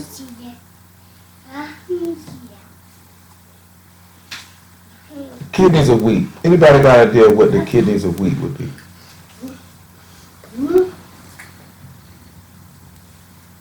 Kidneys of wheat. Kidneys of wheat. Nobody want to take a shot at it? Oh man, y'all used to help me out and take shots at stuff, man. Y'all don't take shots at stuff no more, man. Nobody gonna help me out with it. Well, when we look at wheat, right? The bread, wouldn't it? Absolutely. Yeah, the bread. When we look at wheat, we see that the word would be kita. You know what I'm saying? But then we want to look at kidneys. Y'all should know something about the kidneys. According to our law, what do you should know about the kidneys? About the kidneys. According to the law, what you gonna see about kidneys? It's gonna increase your faith whether you know it or not. Even with the goats, even with this goat. A goat is without spot and blemish, right? That's the lamb. Yeah, that's the lamb, yeah. When you look at kidneys, you're talking about the word is kilyah. And it's a physical organ, a seat of emotion and affection of sacrificed animals. Nobody's going to help me out right about these kidneys, right? Hold this Deuteronomy 32 and swing over here to Leviticus chapter 2 because nobody want to help me out. Nobody want to help me out. I'm going to show you something real fast. So we say the kidneys are the seat of the emotions, right? Or the kilyah, that's the seat of your emotions, right? Let's look at Leviticus chapter 2 real fast. Make sure that's what I want. Matter of fact, my apologies, Leviticus chapter 4 and verse 1. Let's look at the law and let's see something real fast. He said he gave you kidneys of wheat, right? Listen what he said. Yahuwah spake unto Moses, saying, Speak unto the children of Yasharal, saying, If the soul shall sin through ignorance against any of the commandments of Yahuwah, concerning the things which ought not to be done, and shall do against any of them, if the priest that is anointed do sin according to the sin of the people, then let them bring for his sin which he has sinned a young bullock without blemish unto Yahuwah for a sin offering. And he shall bring the bullock unto the door of the tabernacle of the congregation before Yahuwah, and shall lay his hand upon the bullock's head and kill the bullock before Yahuwah.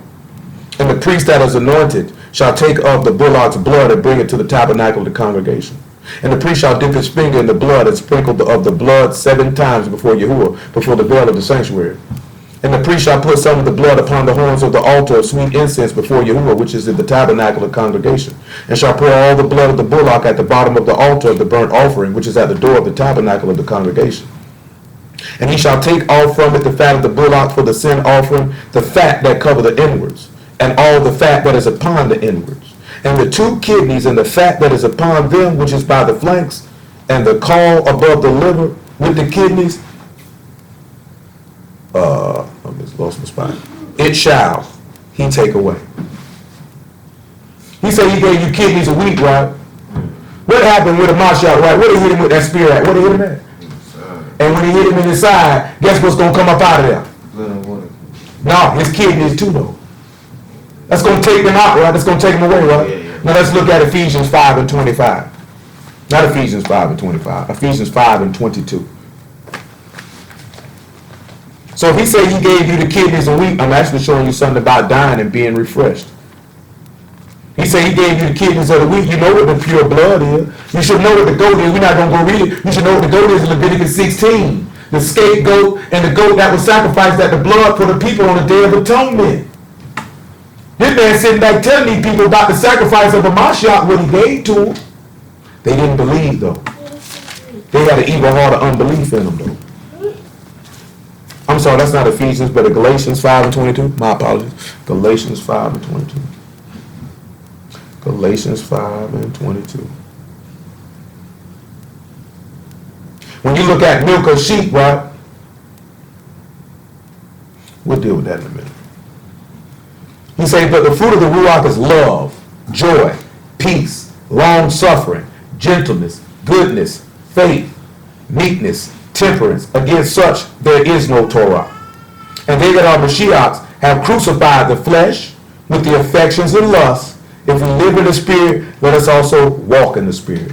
So when we come back to Deuteronomy 32. So you come back, he said, right, those that are Mashiach are crucified the lusts and affections, and we turn around and look at it and see that kidneys is the seat of emotions, or the lust and affect. So when you sit back and you see a Mashiach getting hit in the side with that spear, you turn around and looking at that's the crucifying of the affections and lusts.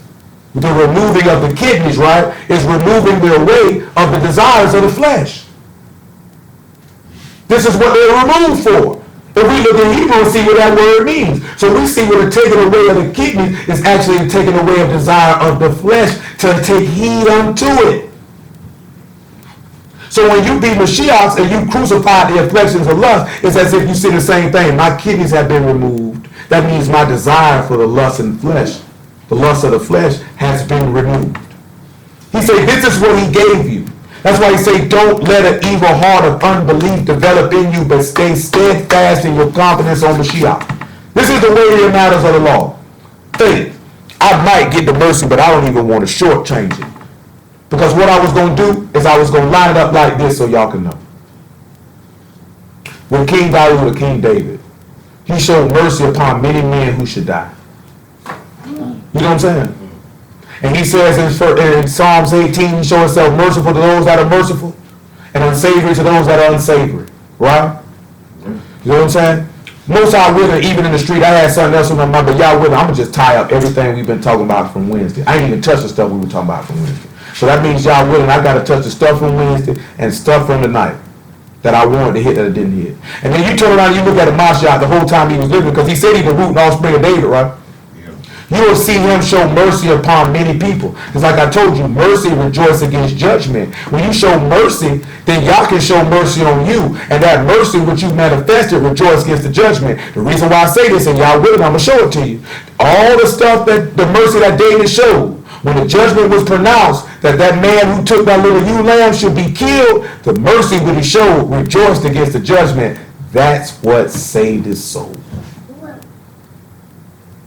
That's what saved his life. You know what I'm saying? Because it says mercy rejoices against judgment. We know that epistle letter of James is making this statement. We got to have scripture back this. And guess what? When you turn around and you look at his son from the root, offspring of Jesse, from the root of Jesse, offspring of David, and you look at Mashiach, look at all the mercy he showed. Look at all the mercy he showed.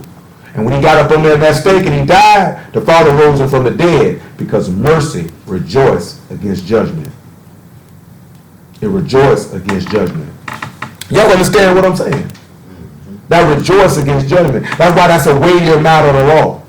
Because we go into that, that's heavy. That's not light. You know what I'm saying? What foods to eat and what not to eat, what clothes to wear and what not to wear, that's light. That's light stuff. You know what I'm saying? Shabbats and feast days, light stuff.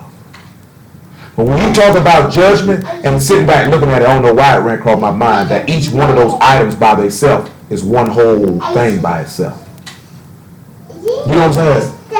But judgment, mercy, and faith, those are heavier things. Now don't get it wrong, we're not saying them lighter matters are not to be done now. Because they are to be done. But when you look at the weightier matters, these are the things that will cause the lighter matters to be so easy. To where he would say that This is the love of Alahym, that we keep his commandments. His commandments are not grievous, they're not burdensome, they're not heavy. See, a lot of brothers don't want to deal with the weightier matters of the law because a lot of brothers don't have no faith. They don't want to show no mercy, and they don't execute righteous judgment. We, as a collective, need to make sure that we show these things. See, I was talking with a brother this afternoon. No. He had a little issue going on, and he said he was thinking about being merciful in a particular situation that he was dealing with. And when I went to talking to him that I had a desire to preach on these things this evening, he said that was confirmation for him to show mercy to a said individual who, for all intents and purposes, had crossed him. You know what I'm saying? Mercy is a beautiful thing because that is an attribute of your Alahym. And that's what, and that means that you got to have the propensity and the intestinal fortitude to forgive somebody who has wronged you and not to treat them like some nigga in the street. You know what I'm saying? That's what I was telling y'all earlier. That's why I was telling y'all that. Because I wanted to go in there tonight, I'm probably going to go in there in the street. You know what I'm saying? Mercy is a powerful thing because that shows that Yah is in you. Because you got to realize he shows mercy to people who blaspheme his name. And y'all can't show mercy to somebody who did something to you that you didn't like. Or said something you didn't like. And you can't have that same mercy, screw that nigga. You know what I'm saying? You can't forgive them. You can't accept them back. But yet, you want y'all to be merciful to you and take you back. Why you can't do that for other people? You know what I'm saying? Why you can't do that? Show that your Alahym rests in you. Show his attributes, that his light might shine, that they may say, those are his disciples. Where is that heart of faith at when he can see? Those are his disciples. Those are his people. His people walk in faith. Come on, let me finish Deuteronomy 32. It's about 11:10. I got to let y'all go, man.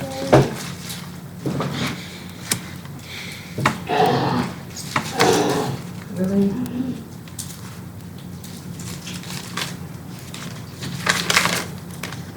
And 14 again. The butter of kine, the milk of sheep, the fat of lamb. You know what the fat of lambs is. The fat is the flesh, right? And your firstborn lamb without blemish told you, eat my flesh. And the ram's bread of Bashan, and goats with the fat of kidneys and wheat, and thou did drink. We'll come back to this verse another day, because there's something in there, I can't get it. He said, but Yeshurun waxed fat and kicked. Thou waxed fat, thou grown thick, thou covered with fatness. Then he forsook Alahym, which made him, and lightly esteemed the rock of his salvation. They provoked him to jealousy with strange gods, with abominations. They provoked him to anger. They sacrificed unto devils, not to Alahym, to gods whom they knew not, to new God that came newly up, whom their fathers feared not. Of the rock that begat thee, thou art unmindful. Thou hast forgotten Alahym that formed thee. And when Yahuwah saw it, he abhorred them, because of the provoking of his sons and of his daughters. And he said, I will hide my face from them. I will see what their end shall be. For they are a very forward generation, sons in whom is no faith. I'm going to tell y'all something, right? This man split the Red Sea. He dropped 10 plagues on Egypt. He brought these people out through the blood of a lamb. He gave them water out of a rock. He rained the manna down from Shamayim. He destroyed all of their enemies. And they didn't believe any of it. And then you turn around and you look at Mashiach, and what did he do? He healed the sick. He gave sight to the blind. I'm talking about literally. You know what I'm talking about? Rose the dead. You know what I'm saying? Worked all manner of signs and miracles. And guess what happened? They did not believe.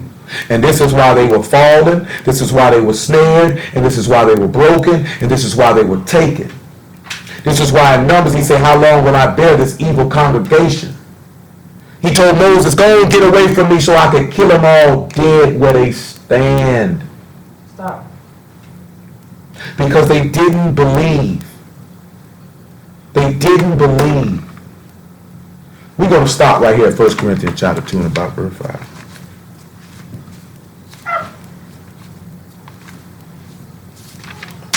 Hold on. No, I'm not going to do that. I'm not going to do that. I mentioned that Proverbs 28 too. And most high willing, I'm gonna get to that because it do. I'm gonna read it again before I read 1 Corinthians 25 because it do got something that we want to talk about, but I didn't want to jam that in. When we look at what he say, the transgression of the land, many are the princes thereof. The scribes and the Pharisees were the one teaching. So they sit in Moses' seat. He said everything they say do, but don't do after their works because they say and do not, right? There were many princes, there were many scribes and Pharisees, many rulers over the people, right? And they caused the transgression of the land to be great.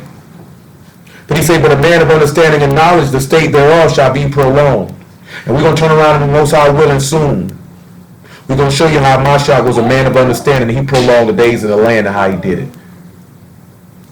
And that when you dwell in him, you will prolong your time in the land. Because that goes back to what the law say that I put forth you blessing and cursing, life and death. Therefore choose life, that your days may be long on the land. See, stuff's always going to take you back to Torah. It's going to give you an understanding. And like I've been telling y'all, man, we find Mashiach not to flex on knowledge's sake. Not to flex. It's for the increasing of faith. Like I told them brothers out there in the street, we just want you to look at the word differently than what you've been looking at it before. Because you're not looking at it with a heart of faith. You're looking at it with eyes of flesh, to have confidence in your flesh that you're a Hebrew, and to esteem in the law, and not actually esteem in Mashiach. Because many people do not actually know him. I do not know why, in Yah's infinite wisdom, mercies, and understanding, that he saw fit to bestow some type of word unto me. I do not know why. I don't even stretch my brain to even try to figure it out. I just say Todah Yah, forward. And I try to impart that unto you that y'all might develop and attain the same level of faith that I have. You know what I'm saying? Straight up and down. Because it is a beautiful thing to trust in the living Alahym. With your whole heart, and your whole mind, and your whole soul. That even when you're weak, that even when you're sorrowful, when even as you at the point that you would rather die than continue to live in this life. I was talking about somebody the other day, because sometimes you just get tired. You know what I'm saying? You just get tired. But then, you know what I'm saying? It's just a whole bunch of stuff. I'm going to tell you something. It takes some real live confidence to go before Yah and ask him to take your life. You would not go to Yah and ask him to take your life if you thought your soul was in danger of condemnation. You're not going to do that. Not if you say you're serving to Yah and you feel like you ain't right. You're not going to do what Elijah did and say, please take my life. You're not going to be like Paul and say, hey man, for me to die, that's better. He said, but to be here with y'all, that's more needful for y'all. He said, but I'm straight between the two because I don't know which one to choose. Because to be with Mashiach is much better.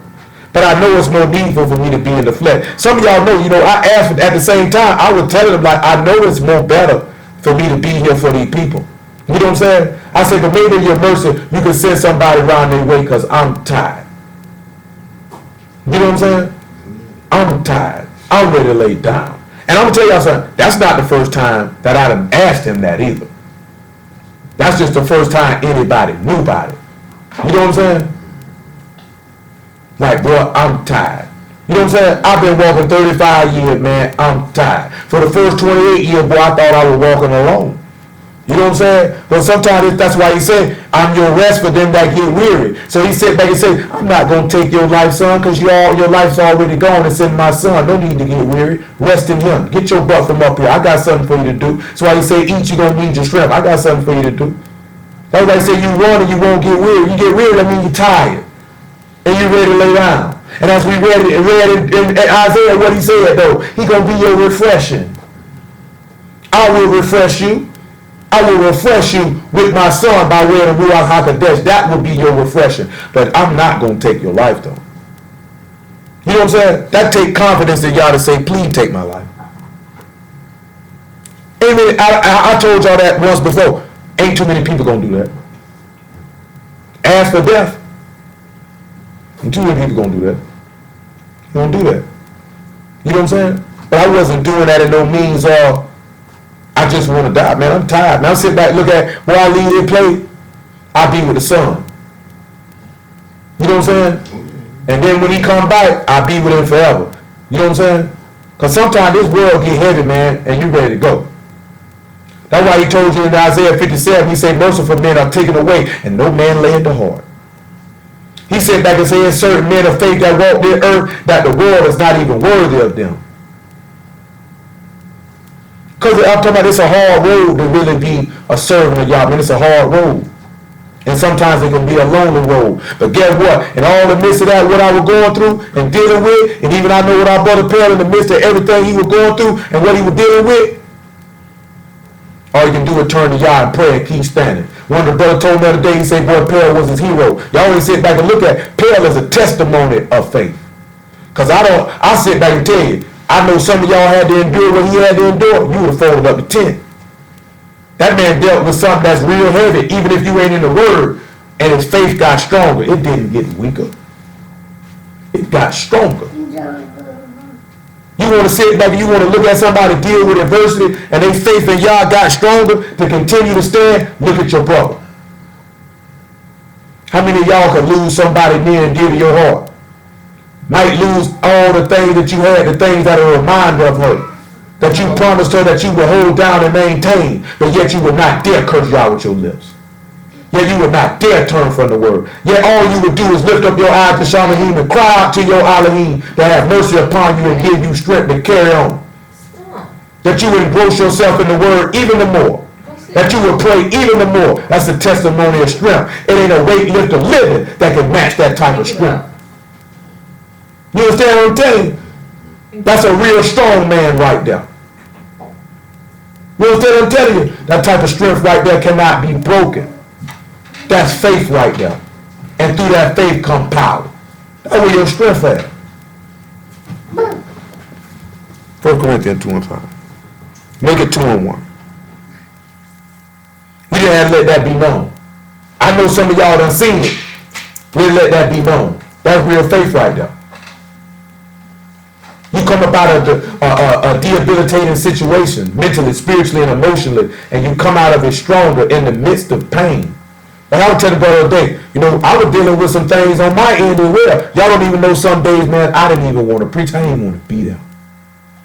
But I ain't had no desire for human contact whatsoever. But you couldn't tell it though. Not while I was working. You couldn't tell it though. You might be able to have an inkling of it if I wasn't preaching. You know what I'm talking about?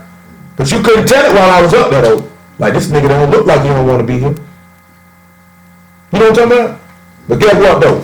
Through all that there, I got stronger. How you go through something and come out better? I came out better. You know what I'm talking about? I gave it a naturally like this here, right? Y'all remember when Kobe was going through the rape trial? And he would come out on them games, just left court, drop 50 on the nigga.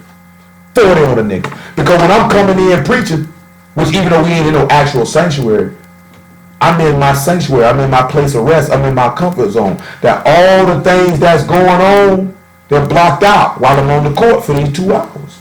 And all I'm thinking about is, I'm going to take everybody to the hole, I'm going to pull up jumpers from everywhere, the elbow, top of the key, corner, post-ups, hooks, layups, dunks, whatever. Runners, an array of movements. Because for this time period, I'm in my sanctuary. All that other stuff is gone. You know what I'm saying? It's gone. And you just focused on this one single thing. You know what I'm saying? Because at the end of the day, we still human. We still dust and ashes. We still men with infirmities and frailties.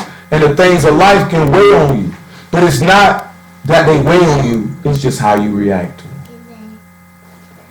1 Corinthians 2 and 1. That's the hallmark of true strength. When you deal with adversity, how do you react to it? How do you respond? How do you come back? True champions come back. He's saying, I, brethren, when I came to you, came not with the excellency of speech or of wisdom, declaring unto you the testimony of Alahym. For I determined not to know anything among you, save Yahushua HaMashiach and him crucified. And I was with you in weakness, and in fear, and in much trembling. And my speech and my preaching was not with enticing words of man's wisdom, but in demonstration of the Ruach and of power, that your faith should not stand in the wisdom of men, but in the power of Alahym. Praise ye Yah for Yahushua HaMashiach in the word.